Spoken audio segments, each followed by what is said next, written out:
Tuhan berfirman kepada Musa, "Berbicaralah kepada Harun dan katakanlah kepadanya, apabila engkau memasang lampu-lampu itu, haruslah ketujuh lampu itu menerangi yang di sebelah depan kandil. Demikianlah diperbuat Harun. Di sebelah depan kandil, dipasangnyalah lampu-lampu seperti yang diperintahkan Tuhan kepada Musa. Dan beginilah kandil itu dibuat dari emas tempaan. Kandil itu tempaan, baik kakinya maupun kembangannya, sesuai dengan apa yang telah diperlihatkan Tuhan kepada Musa. Demikianlah kandil itu dibuatnya." Tuhan berfirman kepada Musa, "Ambillah orang Lewi dari tengah-tengah orang Israel dan tahirkanlah mereka. Beginilah harus kau lakukan kepada mereka untuk mentahirkan mereka. Percikanlah kepada mereka air penghapus dosa. Kemudian haruslah mereka mencukur seluruh tubuhnya dan mencuci pakaiannya, dan dengan demikian mentahirkan dirinya. Sesudah itu, haruslah mereka mengambil seekor lembu jantan muda dengan korban sajiannya dari tepung yang terbaik, diolah dengan minyak. Juga seekor lembu jantan muda yang lain haruslah kau ambil untuk korban penghapus dosa. Selanjutnya haruslah kau suruh orang Lewi mendekat ke depan kemah pertemuan, dan kau panggil berkumpul segenap umat Israel. Apabila engkau telah menyuruh orang Lewi mendekat ke hadapan Tuhan, maka haruslah orang Israel meletakkan tangannya atas orang Lewi itu, dan Harun harus mengunjukkan orang Lewi itu sebagai persembahan unjukan dari antara orang Israel di hadapan Tuhan. Dan demikianlah mereka diuntukkan melakukan pekerjaan jabatannya bagi Tuhan. Setelah orang Lewi meletakkan tangannya atas kepala lembu-lembu jantan muda itu, maka haruslah yang seekor diolah sebagai korban penghapus dosa, dan yang lain sebagai korban bakaran bagi Tuhan untuk mengadakan pendamaian bagi orang Lewi. Maka haruslah engkau menghadapkan orang Lewi kepada Harun dengan anak-anaknya dan mengunjukkan mereka sebagai persembahan unjukan bagi Tuhan.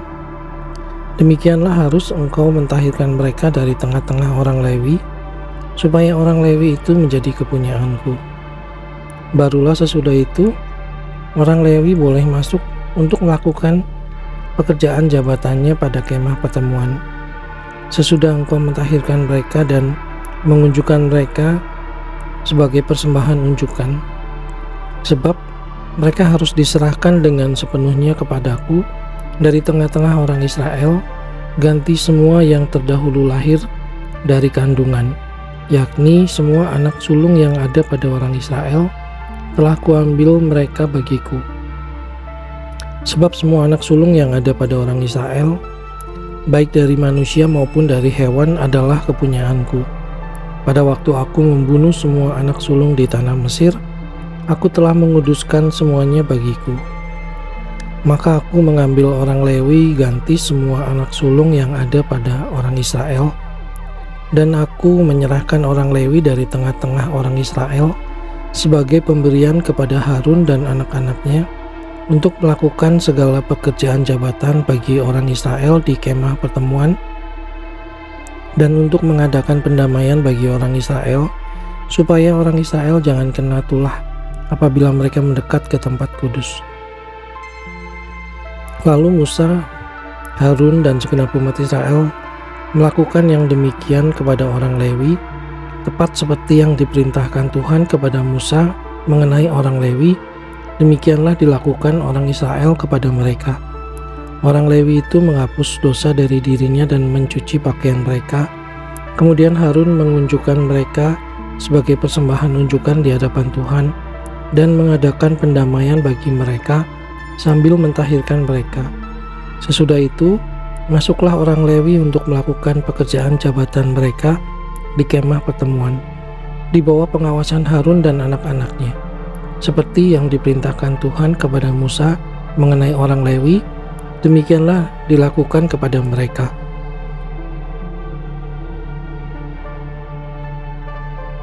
Tuhan berfirman kepada Musa, "Inilah yang berlaku bagi orang Lewi. Setiap orang yang berumur 25 tahun ke atas wajib bertugas supaya ia bekerja pada kemah pertemuan. Tetapi jika ia berumur 50 tahun, haruslah ia dibebaskan dari pekerjaan itu, sehingga tak usah ia bekerja lebih lama lagi. Ia boleh membantu saudara-saudaranya di kemah pertemuan dalam menjalankan tugas mereka, tetapi tidak usah lagi ia menjabat pekerjaan itu. Demikianlah harus kau lakukan kepada orang Lewi mengenai tugas mereka."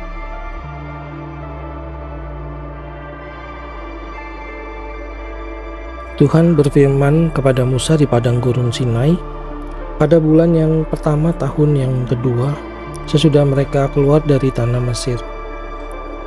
Orang Israel harus merayakan Paskah pada waktunya. Pada hari yang ke-14 bulan ini, pada waktu senja, haruslah kamu merayakannya pada waktu yang ditetapkan.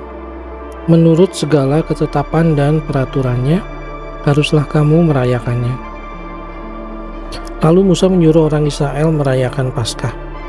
Maka mereka merayakan Paskah pada bulan yang pertama, pada hari yang ke-14 bulan itu, pada waktu senja di padang gurun Sinai.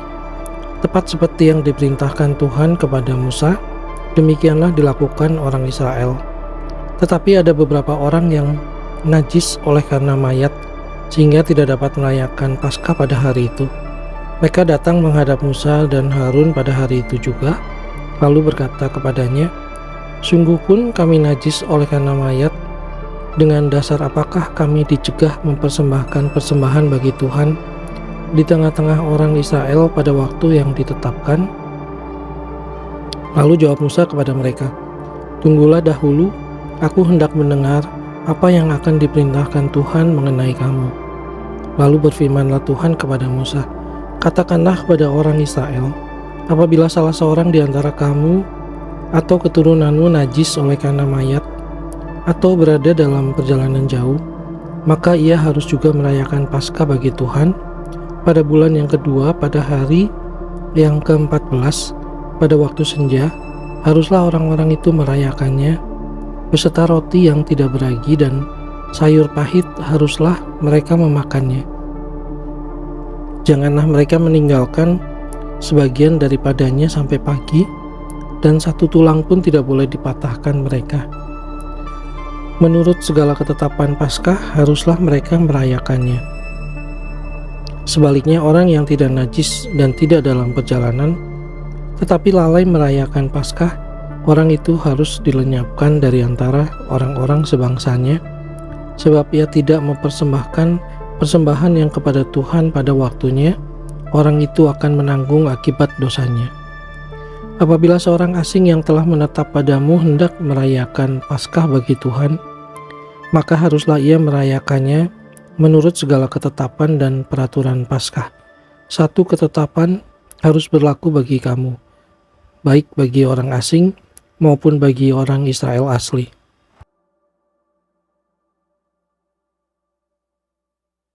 Pada hari didirikan kemah suci, maka awan itu menutupi kemah suci, kemah hukum Allah, dan pada waktu malam sampai pagi awan itu ada di atas kemah suci, kelihatan seperti api. Demikianlah selalu terjadi. Awan itu menutupi kemah dan pada waktu malam kelihatan seperti api. Dan setiap kali awan itu naik dari atas kemah, maka orang Israel pun berangkatlah, dan di tempat awan itu diam, di sanalah orang Israel berkemah. Atas titah Tuhan orang Israel berangkat, dan atas titah Tuhan juga mereka berkemah. Selama awan itu diam di atas kemah suci, mereka tetap berkemah. Apabila awan itu lama tinggal di atas kemah suci, maka orang Israel memelihara kewajibannya kepada Tuhan, dan tidaklah mereka berangkat. Ada kalanya awan itu hanya tinggal beberapa hari di atas kemah suci. Maka atas titah Tuhan mereka berkemah, dan atas titah Tuhan juga mereka berangkat. Ada kalanya awan itu tinggal dari petang sampai pagi. Ketika awan itu naik pada waktu pagi, mereka pun berangkatlah. baik pada waktu siang, baik pada waktu malam. Apabila awan itu naik, mereka pun berangkatlah. Berapa lama pun juga awan itu diam di atas kemah suci, baik 2 hari, baik sebulan, atau lebih lama, maka orang Israel tetap berkemah dan tidak berangkat. Tetapi apabila awan itu naik, barulah mereka berangkat. Atas titah Tuhan, mereka berkemah, dan atas titah Tuhan juga mereka berangkat. Mereka memelihara kewajibannya kepada Tuhan menurut titah Tuhan dengan perantaraan Musa. Tuhan berfirman kepada Musa, "Buatlah 2 nafiri dari perak tempaan harus kau buat itu, supaya dipergunakan untuk memanggil umat Israel dan untuk menyuruh laskar-laskarnya berangkat. Apabila kedua nafiri itu ditiup, segenap umat itu harus berkumpul kepadamu di depan pintu kemah pertemuan. Jikalau hanya satu saja ditiup, maka para pemimpin, para kepala pasukan Israel harus berkumpul kepadamu. Apabila kamu meniup tanda semboyan, maka haruslah berangkat laskar-laskar yang berkemah di sebelah timur. Apabila kamu meniup tanda semboyan kedua kalinya, maka haruslah berangkat laskar-laskar yang berkemah di sebelah selatan. Jadi tanda semboyan harus ditiup untuk menyuruh mereka berangkat. Tetapi untuk menyuruh jemaah itu berkumpul, kamu harus meniup saja tanpa memberi tanda semboyan. Nafiri-nafiri itu harus ditiup oleh anak-anak Imam Harun. Itulah yang harus menjadi ketetapan untuk selama-lamanya bagimu turun-temurun. Dan apabila kamu maju berperang di negerimu, melawan musuh yang menyesakkan kamu harus memberi tanda semboyan dengan nafiri, supaya kamu diingat di hadapan Tuhan Allahmu dan diselamatkan daripada musuhmu. Juga pada hari-hari kamu bersukaria, pada perayaan-perayaanmu dan pada bulan-bulan barumu, haruslah kamu meniup nafiri itu pada waktu mempersembahkan korban-korban bakaranmu dan korban-korban keselamatanmu. Maksudnya, supaya kamu diingat di hadapan Allahmu, akulah Tuhan Allahmu. Pada tahun yang kedua, pada bulan yang kedua, pada tanggal 20 bulan itu, naiklah awan itu dari atas kemah suci, tempat hukum Allah. Lalu berangkatlah orang Israel dari padang gurun Sinai menurut aturan keberangkatan mereka. Kemudian diamlah awan itu di padang gurun Paran. Itulah pertama kali mereka berangkat menurut titah Tuhan dengan perantaraan Musa. Terdahulu berangkatlah laskar yang di bawah panji-panji Bani Yehuda menurut pasukan mereka. Yang mengepalai laskar itu ialah Nahason bin Aminadab. Yang mengepalai laskar suku Bani Isakar ialah Netanel bin Suar. Yang mengepalai laskar suku Bani Sebulon ialah Eliab bin Helon. Sesudah itu kemah suci dibongkar dan berangkatlah Bani Gerson dan Bani Merari yang mengangkat kemah suci itu. Kemudian berangkatlah laskar yang di bawah panji-panji Ruben menurut pasukan mereka. Yang mengepalai laskar itu ialah Elizur bin Syedeur. Yang mengepalai laskar suku Bani Simeon ialah Selumiel bin Surisyadai. Yang mengepalai laskar suku Bani Gad ialah Eliasaf bin Rehuel. Sesudah itu berangkatlah orang Kehat yang mengangkat barang-barang tempat kudus. Kemah suci sudah dipasang sebelum mereka datang. Kemudian berangkatlah laskar yang di bawah panji-panji Bani Efraim menurut pasukan mereka. Yang mengepalai laskar itu ialah Elisama bin Amihud. Yang mengepalai laskar suku Bani Manasye ialah Gamaliel bin Pedasur. Yang mengepalai laskar suku Bani Benyamin ialah Abidan bin Gideoni. Sebagai barisan penutup semua laskar itu, berangkatlah laskar yang di bawah panji-panji Bani Dan.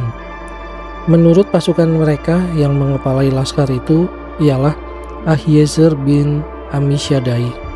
Yang mengepalai laskar suku Bani Asyer ialah Pagiel bin Ohran. Yang mengepalai laskar suku Bani Naftali ialah Ahira bin Enan. Itulah aturan keberangkatan orang Israel menurut pasukan mereka ketika mereka berangkat. Lalu berkatalah Musa kepada Hobab, anak Rehuel, orang Midian, mertua Musa, "Kami berangkat ke tempat yang dimaksud Tuhan ketika Ia berfirman, 'Aku akan memberikannya kepadamu, sebab itu ikutlah bersama-sama dengan kami, maka kami akan berbuat baik kepadamu, sebab Tuhan telah menjanjikan yang baik tentang Israel.' Tetapi jawabnya kepada Musa, 'Aku tidak ikut, melainkan aku hendak pergi ke negeriku dan kepada sanak saudaraku.' Kata Musa, 'Janganlah kiranya tinggalkan kami, sebab engkaulah yang tahu bagaimana kami berkemah di padang gurun, maka engkau dapat menjadi penunjuk jalan bagi kami. Jika engkau ikut bersama-sama dengan kami, maka kebaikan yang akan dilakukan Tuhan kepada kami, akan kami lakukan juga kepadamu.' Lalu berangkatlah mereka dari gunung Tuhan dan berjalan 3 hari perjalanan jauhnya, sedang tabut perjanjian Tuhan berangkat di depan mereka dan berjalan 3 hari perjalanan jauhnya untuk mencari tempat perhentian bagi mereka. Dan awan Tuhan ada di atas mereka pada siang hari apabila mereka berangkat dari tempat perkemahan. Apabila tabut itu berangkat, berkatalah Musa, 'Bangkitlah, Tuhan, supaya musuhmu berserak dan orang-orang yang membenci engkau melarikan diri dari hadapanmu.' Dan apabila tabut itu berhenti, berkatalah ia, 'Kembalilah Tuhan kepada umat Israel yang beribu-ribu laksa ini.'